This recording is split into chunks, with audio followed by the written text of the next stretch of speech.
The first time my son-in-law called me old man to my face, I laughed it off. The day my daughter needed me to disappear from a photograph, I understood exactly what he meant by it. That's not something you forget. That's a wound that finds its own shape over 18 months, one small erasure at a time. My name is Harold Whitfield, and I am not a complicated man. I never needed to be. I spent 31 years driving a delivery route for a regional freight company, raised one daughter mostly on my own after her mother passed, and I never once missed a school recital, a graduation, or a Sunday phone call. Love, to me, was never a performance. It was showing up, plain and steady, whether anybody was watching or not. When my wife Carol died of ovarian cancer 19 years ago, a Tuesday in October that still changes the way I feel about that whole month, I didn't fall apart where my daughter could see it. I grieved in the garage, quietly, with the radio on, and I got up every morning and made sure Margaret had breakfast and a lunch packed, and a father who looked her in the eye. I sold my motorcycle to cover what the insurance didn't touch and never told her the real reason until she was 30. I never once called her crying. Not once, in 19 years. So when my daughter Margaret called me at 6:15 on a Saturday morning, her voice pulled so tight it barely sounded like her, and said she needed help, actual help. Right now, I didn't ask why. I didn't check my calendar. 19 years of showing up for that girl doesn't raise a father who hesitates when she finally asks. It raises a man who moves. What it doesn't prepare you for is the son-in-law standing in the doorway, arms crossed, deciding you're not welcome in your own daughter's crisis. Let me back up. My name is Harold Whitfield. I'm 66 years old. I still change my own oil.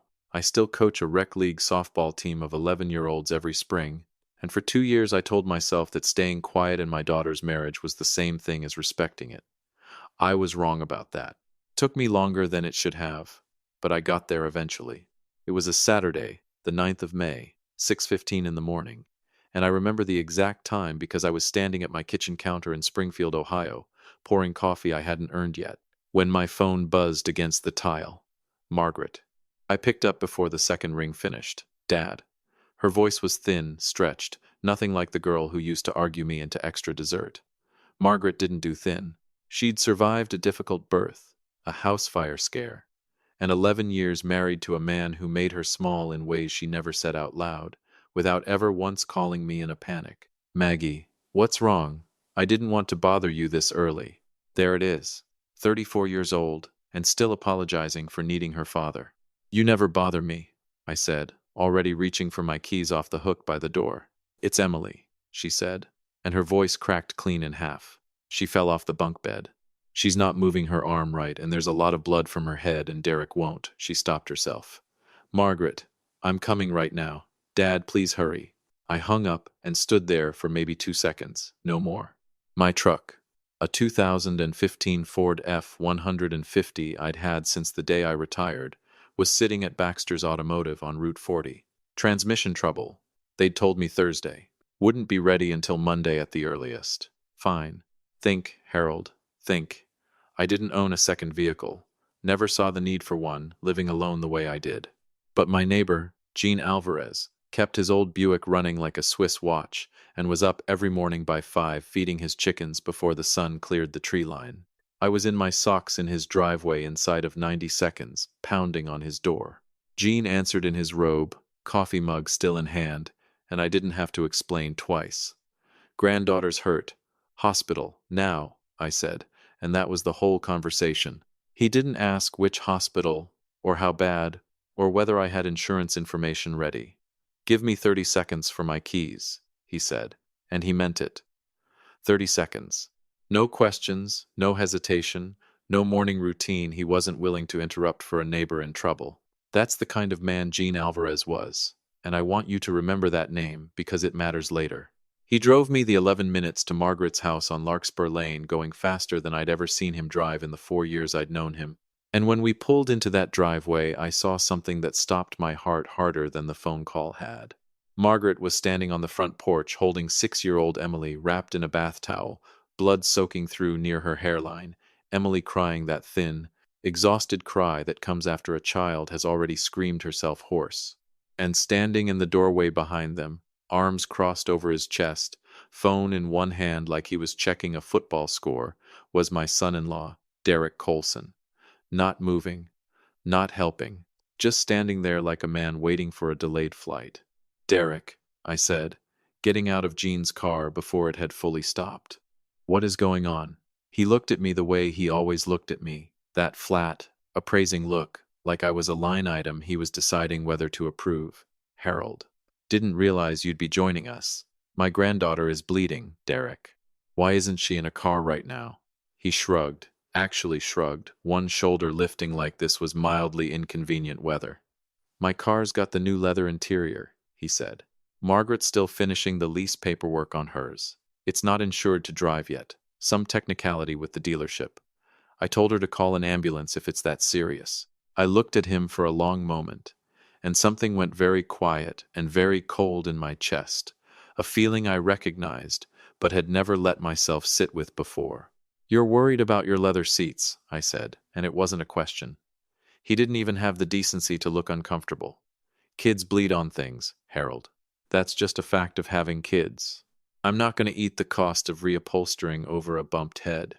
Margaret made a sound behind me, something between a laugh and a sob, the sound of a woman who has heard a thing so many times it no longer even surprises her.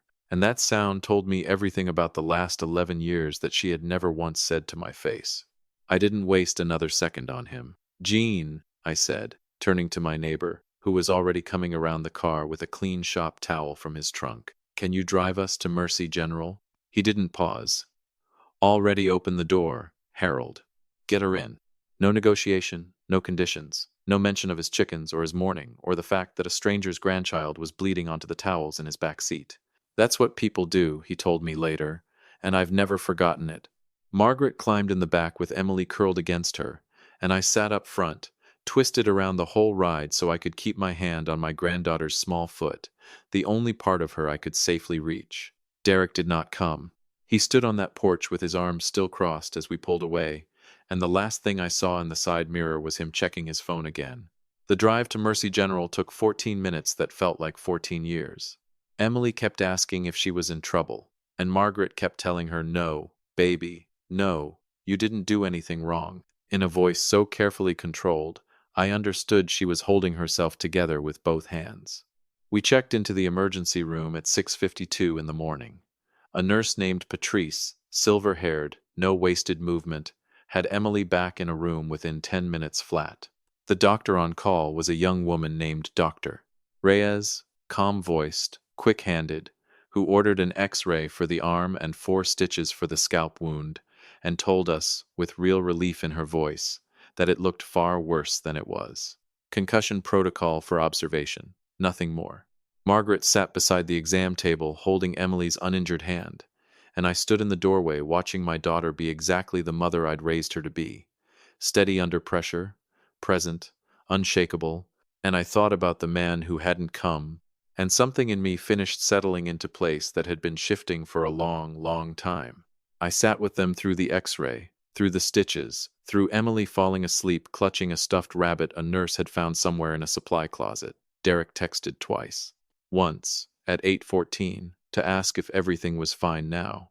Once, at 9:40, to ask if Margaret remembered she was supposed to pick up dry cleaning before his conference call at 11. Not one question about his daughter's condition beyond the first.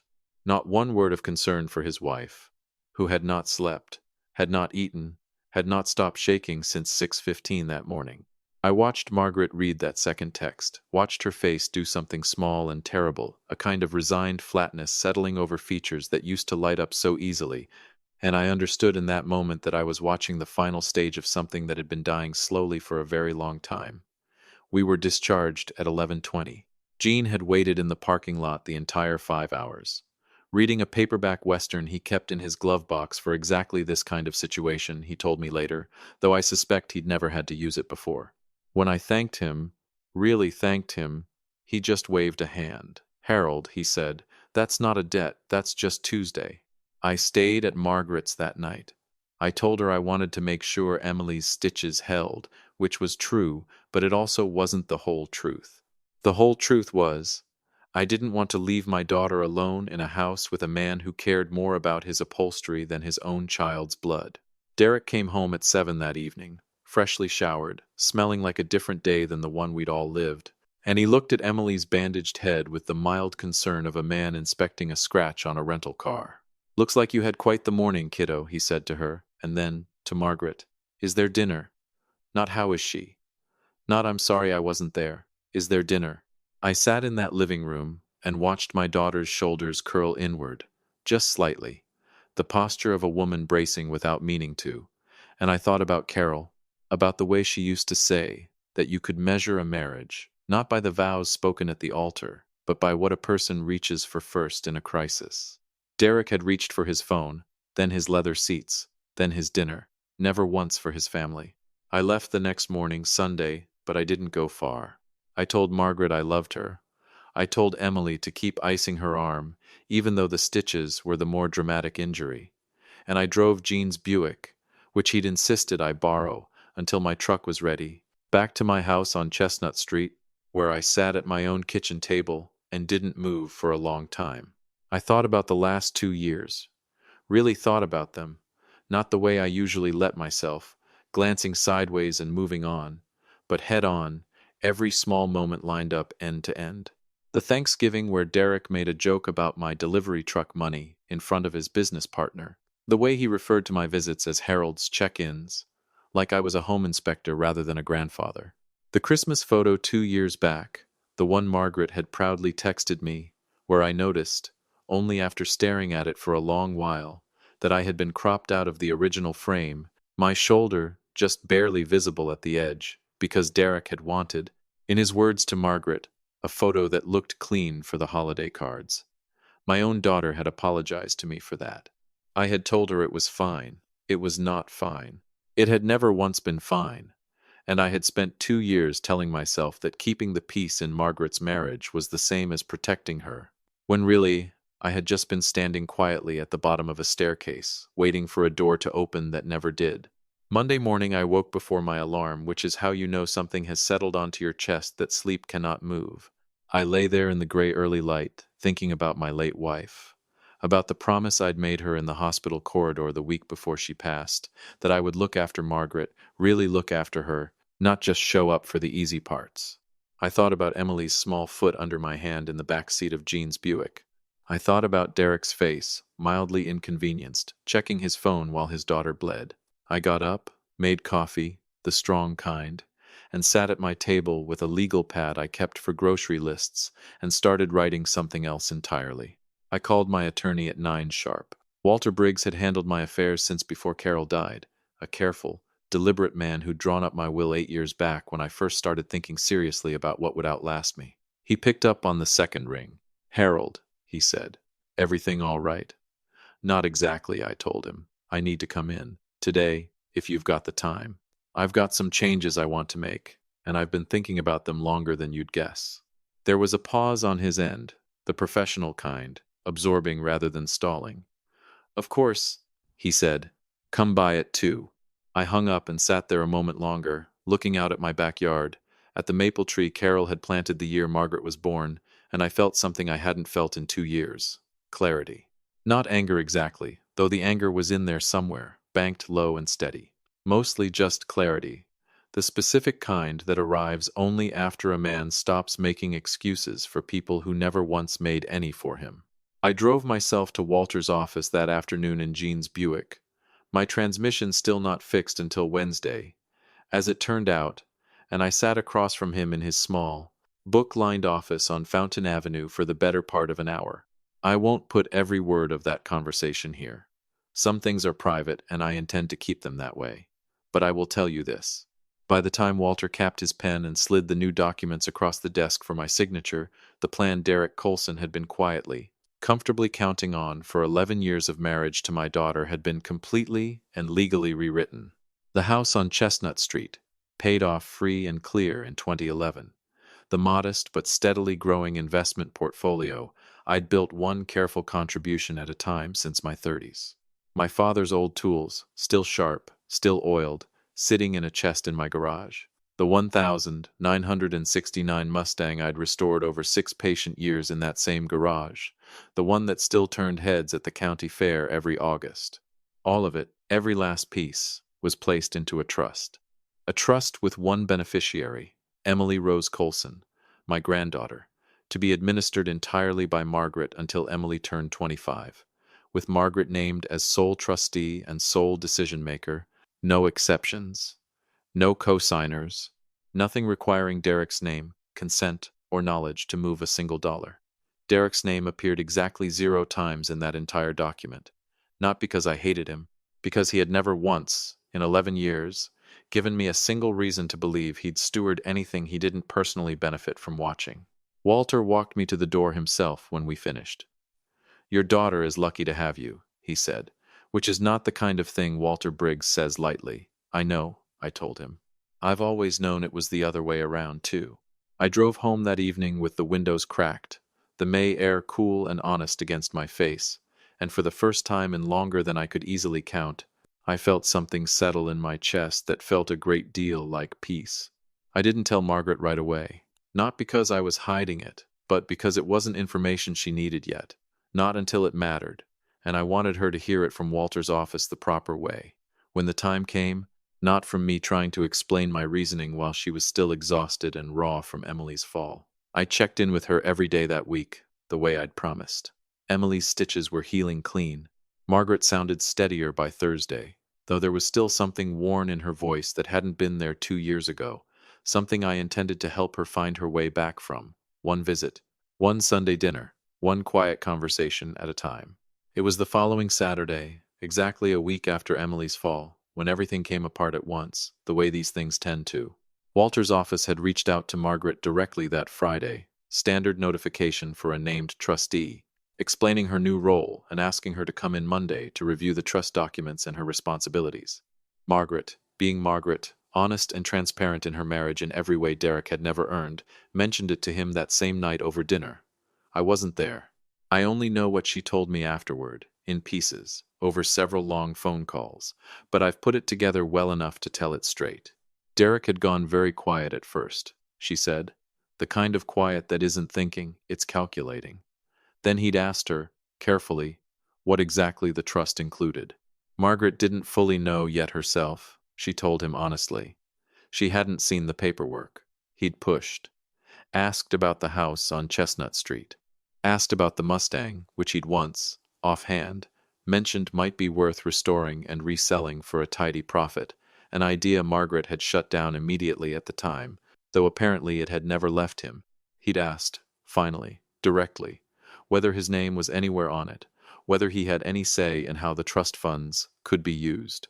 And when Margaret said she didn't know, but that it sounded like the answer was no, Derek had stood up from the table, according to Margaret, and said, and I'm quoting her exactly here because she made sure I got it right, "Your father cut me out of 11 years of family loyalty over a car seat."